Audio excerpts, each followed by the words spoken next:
Hola, mi nombre es Melissa Barbero y en este video les voy a hablar acerca de los focos de auscultación cardíaca.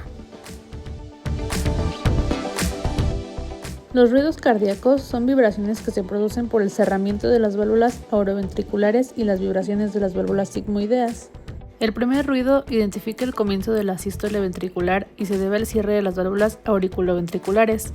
Este tiene los componentes tricúspide y mitral. El segundo ruido indica el comienzo de la diástole y se debe al cierre de las válvulas sigmoideas, aórtica y pulmonar. El segundo ruido tiene un componente aórtico y pulmonar. Los focos que se auscultarán a continuación será el foco aórtico, pulmonar, tricúspide y mitral. Comenzaremos identificando la clavícula de nuestro paciente para posteriormente palpar el segundo espacio intercostal derecho en el borde esternal derecho, el cual sería nuestro primer foco aórtico.